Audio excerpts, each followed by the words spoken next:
Hi there and welcome to the Rowe Report. I'm your host, Kelly Rowe with Pride of Detroit.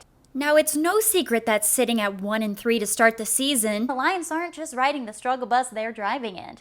But looking at the upcoming games, there's a chance the tides may turn. So you're telling me there's a chance? I'm feeling really good about the Lions these next upcoming games because they're playing, trash teams.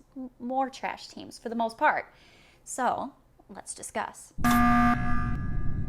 For starters, the Jaguars came out firing Week 1 with an upset win over the Colts, and Gardner Minshew looking pretty hot to start the season. Now the team has collectively lost their way, losing 4 in a row, and those losses gave the Dolphins, Bengals, and Texans their first wins, and the defense gave up at least 30 points a game. But to have any shot at a win, Detroit will need to stop rookie running back James Robinson, who reached 12th in the league in rushing yards.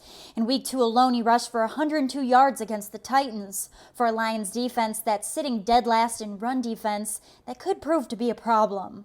Matthew Stafford will be looking to break an odd career trend Sunday. He has yet to throw a passing touchdown against the Jags in either time he's faced them. Jacksonville's pass defense is currently 29th in the league, so odds are looking pretty good. I think the Lions pull this one off. Sitting at the bottom of the NFC South, the 0-5 Falcons are having an even worse go of it than the Lions. Last year, the Falcons began 1-7 and bounced back to 7-9, but they're not waiting around to see if it happens again, cleaning house, firing GM Thomas Dimitroff and head coach Dan Quinn. Defensive coordinator Raheem Morris is the captain now. Could he turn things around? The Lions sure hope not, at least not quickly. Their story, though, is a little similar to the Lions. Their veteran quarterback, Matt Ryan, hasn't been himself, failing to throw a touchdown in the past 2 games.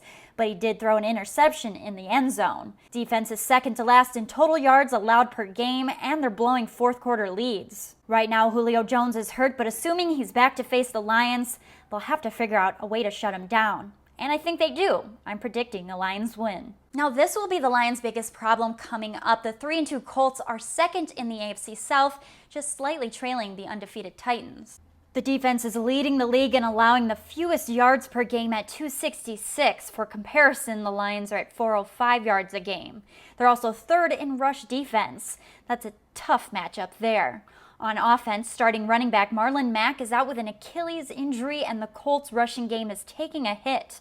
They're sitting at 19th in rushing yards a game, though the Lions are 24th, and the Colts are near dead last in yards per carry at 3.6.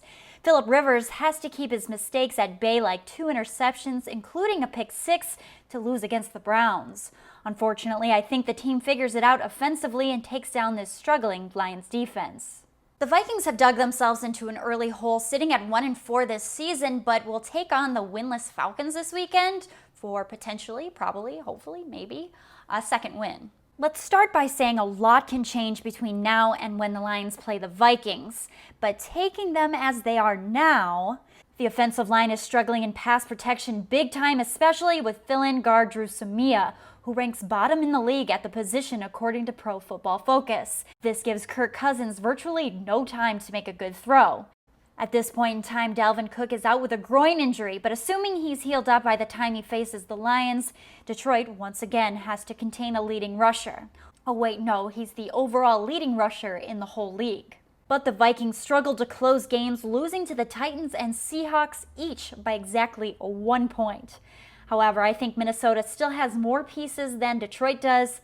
I predict the Lions lose this one.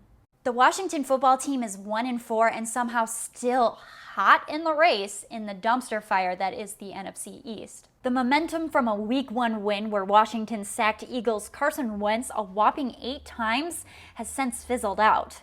Since then, they've lost by at least 14 points a game. Quarterback is a huge issue. They didn't just bench last year's first-round pick, Dwayne Haskins, but demoted him to third string.